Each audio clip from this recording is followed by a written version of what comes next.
Welcome to a video idea that I'm trying out. Today, I've decided that apparently I'm sick of the GW combat patrols, and I've decided to make some of my own, which is a little cheeky of me to do, but I'm just like that. But if you're feeling a bit cheeky too, go ahead and subscribe, and we can be cheeky together, you saucy person you. Where was I? Ah yes, combat patrols. You know them, you love them, some of the time at least, and they're a pretty good way to get some plastic on tabletop at a discounted deal, and who doesn't love saving money? Well, not all combat patrols are made equally, some are just better than others. However, the price tag always stays the same, but the points are usually different.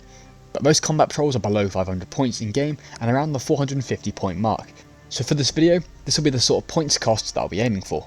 However, this rule isn't the most concrete, because certain armies, especially ones that have cheaper models in game, like Orks or Astra Militarum, can struggle to get up to these points without having excessive amount of stuff in the box, which GW isn't likely to do, because again, money.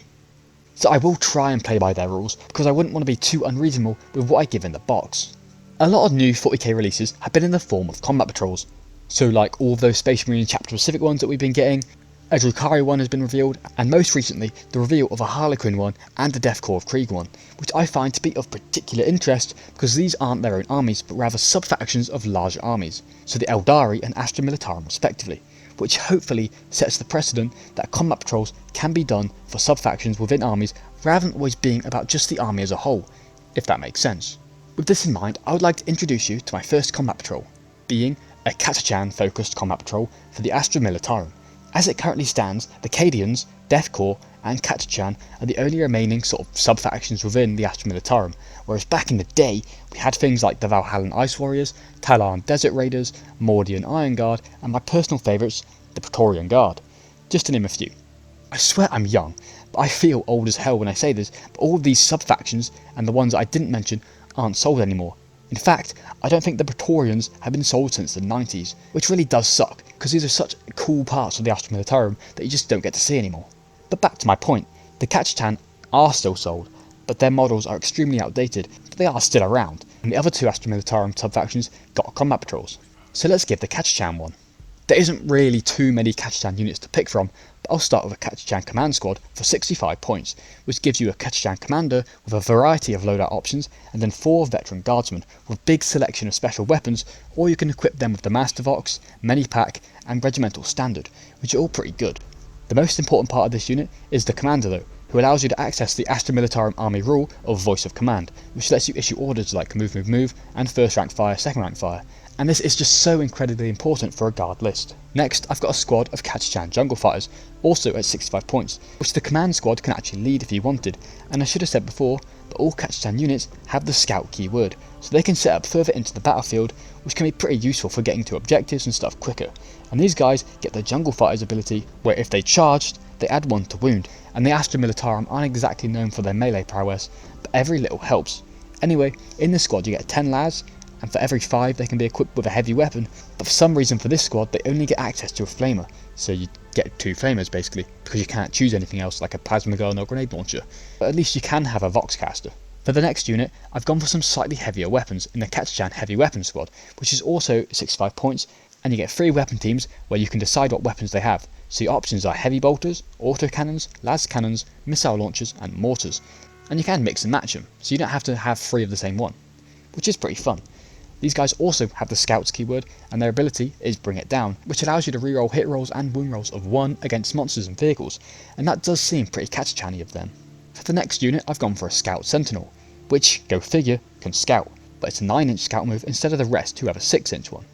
This guy's only 55 points for a toughness 7, 7 wound vehicle with a choice of a heavy weapon, and he can also have a little chainsaw for fun, and the ever faithful Hunter-Killer missile for you to miss with. Where this guy shines is in his Daring Recon ability, which basically marks a target within 18 inches of it, and you can reroll one's hit against it, which is pretty helpful. The Scout Sentinel is really easy to fit into any guard list, and it's also very on theme for the Catachan. This does take the combat patrol up to 250 points, which is only 5 points shy from the Krieg one, but I think it'd be boring to leave it there. I think if you wanted, you could get away with having 2 Scout Sentinels in it, but I don't really see the point of having 2.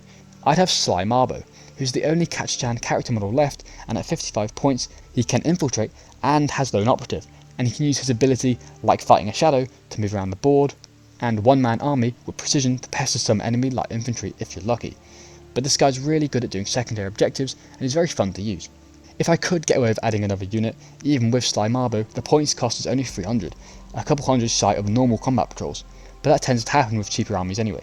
But if I could get away with one more, it'd probably be a transport like the Chimera or a Orks, which I feel the Orks just feels more Catachan of the two because of its look, and its rapid deployment ability feeling more Catachan. To summarise the combat patrol, you've got a Catachan command squad, Sly Marbo, Catachan jungle fighters, Catachan heavy weapons, a scout sentinel, and a Orks, which takes you to 380 points, and the combat patrol would currently cost you 100 quid or $170 on the Warhammer website, but this may change with the price increases, and you're almost getting £160 or $260 worth. I mean, Games Workshop would never let this combat patrol fly, but it's nice to dream anyway. And please, I do not want to say Catachan again for a good long while. Anyway, on to the next one. I've used my massive brain to make a Space Marine combat patrol, because Space Marines don't get enough attention. Clearly. In truth, the non-chapter specific Space Marine combat patrol is the exact same one as the one you get in the starter set, and sure, the old Tyranid combat patrol was also the same, but the Tyranid's got a new combat patrol, and I'm not the biggest fan of the Space Marine one anyway, so I decided to make my own. Thing is, I wanted to do a sort of elite patrol, which means my options are limited, and it's even more limited by the fact that Vanguard veterans haven't got an updated model, so what's the point in putting that in a combat patrol when we're bound to get one sooner or later? And then I didn't want to use any Terminators because they've just got their new battle force. And also, if you are looking for a more generic combat patrol for Space Marines, especially if you're starting, then the Imperial Fist one is right there, and it's very good for starting because you get a good mix of everything. But yeah, I want to make a sort of elite heavy one. So to start off with, I've got a Captain, which is 80 points, and it's just a great leader unit, who you can build up in a load of different ways, just as long as GW will provide the sprues in the box. You could go for your basic power sword or power fist with a pistol, or a power weapon and relic shield if you wanted to put in with the Blade Guard veterans, but yeah, this guy can give you free stratagems with the Rights of Battle ability, and it's pretty decent in combat, especially when using the once per game finest hour ability, but this guy just fits everywhere and is a great model to have regardless. Next, I'd have some Stern Guard veterans for 100 points, which in my opinion are some of the coolest Space Marines around. They can put out some nice light firepower for killing swarms, but then so can everything, but they do have a cheeky heavy bolter or pyre cannon in the pocket for some extra zest. For some more veterans in the box, I'd put a squad of Blade Guard veterans at 80 points, but you do only get 3 of these guys, but they'd also look sick with their shields and mastercrafted power weapons, and how could you not like them? Then I've got a Redempted Dreadnought, which is now only 195 points, and I think it fits the elite vibe, being an injured battle brother interred in a big, hulking, cool as hell mech suit, with some nice weapons to go along with it. It's not exactly a tank hunting model, but it is tanky as hell, with toughness 10, a 2+ save with 12 wounds, and the Duty Eternal ability, which means you subtract 1 damage from all multi-wound weapons, so unless the enemy has some really big heavy guns, this guy's really hard to take down. This brings us to 455 points, which is probably fine, but I do want to add something else, and I'm toying around with maybe adding a lieutenant so both squads can have a leader, or an apothecary or chaplain, maybe some battle line troops because I haven't put any in this box, but that would sort of ruin the theme. I'm going to go for a transport, and I decided on a drop pod, which is probably a weird choice, and not something you'd see in many lists, but from a lore point of view, it seems like the elite units should be arriving via drop pod, and it is a shame they aren't that great in game, because the idea behind them is really cool. Maybe with some rule changes they could be good, but at the moment they are 70 points, and you can fit everything from this box, aside from the Redempted Dready in it, for obvious reasons. And it's just a nice fun unit to have. Overall though, this combat patrol would be the perfect points cost at 525, and in terms of deal, well, assuming that the drop pods, which usually come in sets of 2, are half the price because you're getting 1, it would be £175.50 or $283.50 for the box, which is probably a bit too good of a deal to get away with, but you never know. Switching over to some Xenos now, and we've got the Orks, those dirty greenskins. I promise that's not racially inclined, but it also kinda is.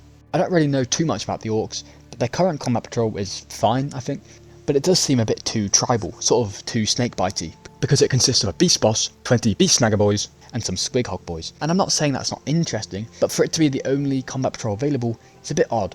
Let's say you just wanted to get some regular orc boys, what are you going to do? With this in mind, I've decided to ignore all that, because I want to do my own thing, and I've always enjoyed the Orc Cult of Speed. I don't think it counts as its own clan like the Bad Moons, Death Skulls, etc, but it's really epic. A bunch of orcs on bikes speeding towards the battlefield. Glorious. So the first unit in my Cult of Speed themed Orc Combat Patrol is the Deathkiller Wartrike for 80 points, and this guy will lead the army from the back of his mighty Wartrike. Orc rules are always really fun in game, and this guy is no exception. He's everything you would expect from an Orc boss, just mounted on a trike. His speed boss rule lets you add 1 to hit in melee, which is nice, and the fuel mixer grot means each time his model's unit advances, you always advance 6 inches on top of its already 12-inch move, so they are pretty fast. Obviously, the Deathkiller Warstrike needs a unit to lead, and very fittingly, the only one he can lead are the Warbikers, so I've got a big squad of 6 of them for 130 points. These are everything you'd expect from Orcs on bikes. They have choppers, they have Dakka, and they have no brain cells. The perfect mix for a funny Orc unit, and they're very on theme. Next up, for some battle line troops, I've got a squad of 10 basic boys at 80 points, and you can give them either shooters for Dakka or slugger chopper for a more melee loadout, and they have a couple special weapons thrown in. These guys are the backbone of the Orc army, but they aren't very cult or speedy, so to fix this, why not give them a truck, which is our next unit, the old reliable truck for 70 points to speedily get the boys into the battle. Then we've got a few points left over, so I decided to get a custom booster blaster, which is also 70 points, which is a funny Orc vehicle that drives around shooting and suppressing shit, and occasionally ramming shit. And it's red, and red means speed.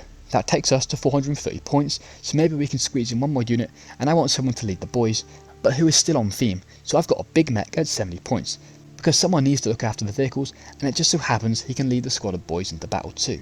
Overall, I quite like this combat patrol.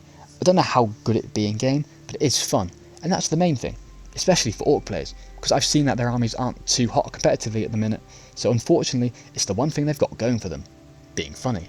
But yeah, this box came out as exactly 500 points, and without this deal, it cost you £242.50 or $406, which, yeah, never gonna happen. But by golly, if it ain't a good box. A more realistic box though, just take out one of the biker squads, big mech or custom booster blaster, and you're good to go. Look, I know I've already made a Catachan combat patrol for the Astra Militarum, but I wanted to make another Astra Militarum combat patrol, purely because I'm not the biggest fan of the most recent one. I like all the units in it, but I think having 10 Rough Riders is a bit much. But I didn't just want to make a regular Cadian combat patrol, because that would probably just be like a command squad, a squad of Cadians, Shock Troopers, a Leman Russ, and something else. And they rarely do tanks in combat patrols anyway. But I wanted to lean into a different area of the Guard, and that being the sheer volume of artillery fire. So I wanted to make an artillery themed combat patrol. Are you likely to use all these models in battle at the same time? Probably not. Is it competitively viable? Almost certainly not. But who would say no to some big ass guns?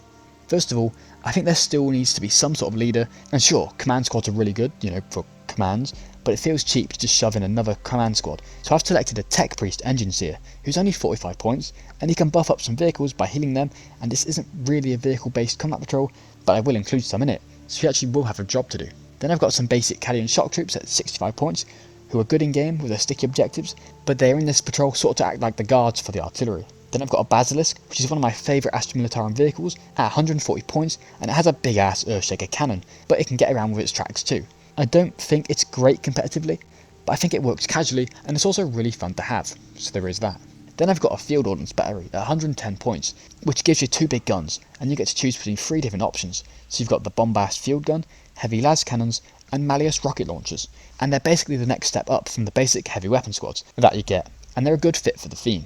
Finally, I don't think this would be allowed either, but either a Wyvern, because it's another artillery piece, which somehow hasn't gone to Legends yet, or a Hydra, which I think makes more sense from a lore point of view, because it's an anti-air unit to cover the artillery from enemy aircraft, so that's what I'm going to go with. Would GW ever put 2 big vehicles into the same combat patrol? Probably not, but at least it looks pretty epic, and it works well, and it's only 95 points. Overall, this is 455 points, which is good for a Guard combat patrol, but only because the vehicles make it up. The cost without the box is £169.50 or $277, which is alright. People aren't going to like this combat patrol, but I made it for me, and I like it. Mind you, it probably won't play well, but these are all units that are really simple but just look really good. I wanted to make one last combat patrol for this video, because everyone knows 5 is a sexier number than 4, but I didn't really know which army to do. I was mostly looking at Chaos, because I haven't done one yet, and I was going to do a Death Guard one, and the combat patrol that wasn't filled to the bloody brim with Poxwalkers, the one with the Rhino, was really good, and I definitely would have just ended up with a similar combat patrol to that. Instead, I wanted to make a combat patrol for a different Chaos Legion, one that should get more representation, but it doesn't. I could have done the Night Lords, Alpha Legion, absolutely not the Word Bearers, screw those guys, but I wanted to do the Iron Warriors. These guys are very practical and excellent in siege warfare, so I want to give them a combat patrol to represent this. First of all, I've gone for a Warpsmith at 60 points to lead the army, and this guy's basically just a tech marine for chaos. But it does fit the theme well, because Iron Warriors love their vehicles. I feel like you need some battle line, so I've gone for 5 basic legionaries for 90 points. That's all I have to say really. There's loads of vehicles I could have put into this slot, like the Venom Crawlers or Forge Fiends, but I've selected the Vindicator for 185 points, because I think it's pretty renowned with the Iron Warriors, especially with their love of siege warfare, and it's the perfect vehicle for it. Also, the Iron Warriors hazard stripes that they love just look so good on it. And then for a final unit, I've got a squad of Havocs at 125 points, for some nice heavy weapon lads. Also, they fit the theme pretty well, and they just feel right. This gives us a 470 point list, but the basic price is only £132.25 or $212, so you aren't really saving a whole lot of money with this one. But it feels the most realistic of the ones that I've made. I could have easily maybe thrown in, a Venom Crawler or upped it to 10 Legionaries, but I don't know, but knowing GW they definitely wouldn't do that, so this seems about right for them, and I was trying to be realistic with this one. Anyway, that's the end of the video. I don't know, I definitely haven't cooked with this one. I got the idea when the Kree Combat Patrol came out the other day, and I really wanted to make a Catachan one, but I sort of had to turn it into a full video, which I don't think went very well, because I don't know what I'm doing. Unfortunately, there was definitely too much wishful thinking in this one, but I tried, and I would be happy if they did decide to release combat patrols similar to mine, but like I said, this ain't ever gonna happen. Thanks for watching this video though, and I hope to see you in the next one. I think I want to go through all of the releases for this month, and start like a little roundup sort of series. It's more for me than anything else, because I like to take a step back and look at what's actually getting released, but who knows, maybe some people will like it. But until then, I'm out of here. Peace.